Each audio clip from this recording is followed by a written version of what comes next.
اب ہم بات کرتے ہیں اعتکاف کی کہ اعتکاف کیا ہے، اعتکاف کرنا چاہیے یا نہیں کرنا چاہیے، کتنا ضروری ہے۔ دیکھیں، اعتکاف ایک ایسا عمل ہے جو سنت موقدہ ہے، سنت غیر موقدہ نہیں ہے، سنت موقدہ ہے، تاکید کے ساتھ کرنے کا حکم ہے کہ اگر محلے میں، گاؤں میں ایک شخص نے بھی کر لیا تو سارے لوگ اس سے بری الذمہ ہو جائیں گے، لیکن اگر ایک نے بھی نہیں کیا تو سب کے سب گناہگار ہوں گے۔ یہ سنت موقدہ ہے، دھیان رکھیے گا، تاکید کے ساتھ اس کا کرنے کا حکم ہے۔ بہت سے گاؤں میں ایسے بھی جانتا ہوں کہ جہاں کوئی بھی اعتکاف میں نہیں بیٹھتا ہے۔ ارے بھائی، اعتکاف میں بیٹھنا چاہیے، اگر کوئی نہیں بیٹھ رہا ہے تو اس کو سمجھانا چاہیے۔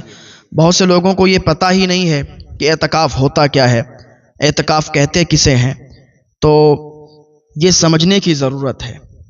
کوئی چیز اگر آپ کو نہیں معلوم ہے تو یہ نہیں کہ اس کو بھلا دیا جائے یا پوچھا نہ جائے، اس کا بھی آپ پر گناہ پڑتا ہے۔ اور اگر کسی کو معلوم ہے وہ بتا نہیں رہا ہے تو اس پر بھی گناہ پڑے گا۔ اگر کہیں پر گناہ ہو رہا ہے، کہیں پر کوئی ایسی چیز ہو رہی ہے کہ جو بتانا ضروری ہے آپ کو اور آپ کو پتہ ہے تو آپ اس کو بتائیں گے۔ اگر نہیں بتائیں گے تو عند اللہ آپ کی پکڑ ہوگی کہ آپ کو پتہ تھا پھر ابھی آپ نے بتایا نہیں، تو اس کی بھی پکڑ ہوگی۔ بہت سی جگہوں پر لوگ ایسے ہیں کہ کچھ مسئلوں کو بیان نہیں کرتے کہ لوگ برا مان جائیں گے۔ ارے بھائی، لوگ برا مان جائیں گے تو انہیں ماننے دو، اپنی آخرت اچھی کرو۔ یہ بھائی دنیا ہے، دارالعمل ہے، جیسا کرو گے ویسا بھرو گے، جیسا یہاں کر کے جاؤ گے ویسا وہاں پاؤ گے۔ اپنی آخرت اچھی کرو۔ کسی کا یہ مت دیکھو یہ ناراض ہو جائے گا ہم مسئلہ بیان نہیں کریں گے۔ مسئلہ آپ بیان کریں، وہ ناراض ہوتا ہے، ہونے دو، وہ ہو جاتا ہے، ہونے دو ناراض۔ آپ اپنی آخرت کیوں برباد کر رہے ہیں؟ یہ صرف اعتکاف کا مسئلہ ہی نہیں ہے، ہر وہ مسئلہ ہے جو آپ چھپاتے ہیں دوسروں کی ناراضگی کے لیے، وہ ناراض نہ ہو جائے، چاہے تو وہ اعتکاف کا مسئلہ ہو، چاہے تو وہ سود کا مسئلہ ہو، زکوٰۃ کا مسئلہ ہو، کسی چیز کا بھی مسئلہ ہو۔ اگر آپ کو پتہ ہے تو آپ اسے بتائیں۔ ہو سکتا ہے وہ آدمی سوال کر دے، وہ شخص سوال کر دے آخرت میں کہ اس شخص نے مجھے نہیں بتایا تھا۔ اگر یہ شخص بتا دیتا تو ہو سکتا تھا میں توبہ کر لیتا، میں معافی طلب کر لیتا ہوں، میں اس کام کو چھوڑ دیتا۔ تو وہ چیز جو آپ کو معلوم ہے دوسروں کی ناراضگی کے لیے آپ مت چھپائیے گا، بتائیے گا۔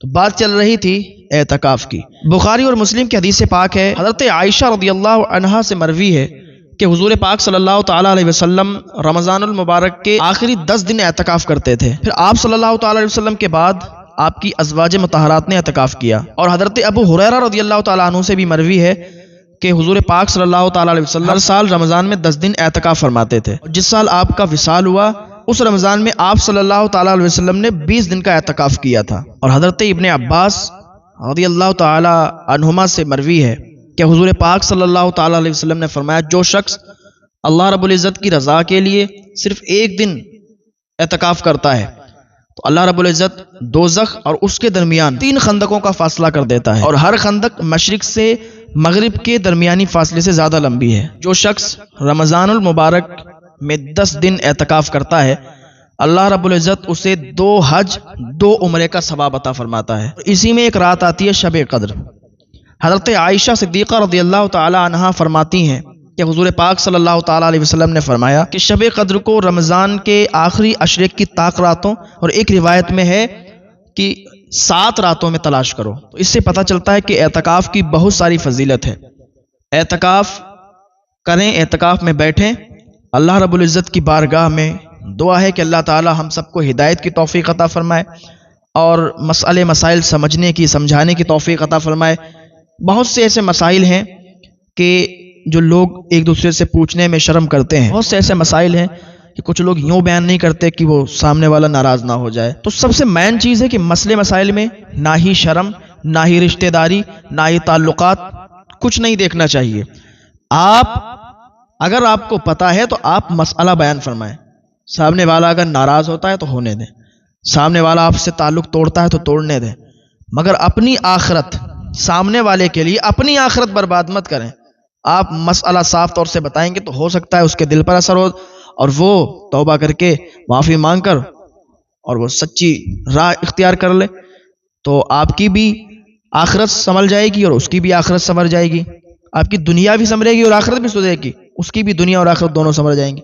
اللہ پاک کی بارگاہ میں دعا ہے اللہ تعالی ہم سب کو نیک عمل کرنے کی توفیق عطا فرمائے۔ اور یہ رمضان شریف کا مہینہ فضیلتیں تو آپ کو پتہ ہے، لیکن اگر مکمل طور سے فضیلت پتہ چل جائے تو رات و دن عبادت میں مشغول رہیں گے، رات و دن عبادت کریں گے۔ جیسا کہ کل کے بیان میں نے بولا، کل کے بیان میں بتایا کہ وہ دو شخص جو حضور کی بارگاہ میں آئے اور انہوں نے حضور کے ہاتھ پر کلمہ پڑھا، ایمان لائے اور وہ صحابی بن گئے، ان کا مقام اور مرتبہ کیا ہوا کہ ایک زیادہ تیز تھے ہر کام میں تو ان کا انتقال پہلے ہوا، شہید ہوئے، لیکن جو 1 سال کے بعد جن کا انتقال ہوا وہ جنت میں پہلے گئے اور بعد میں وہ گئے۔ خواب حضرت ابو ہریرہ نے دیکھا، جیسا کہ میں نے کل بیان میں بتا دیا، ان سے پیچھے تھے، ہر کام میں پیچھے تھے، وہ جنت میں پہلے کیسے چلے گئے؟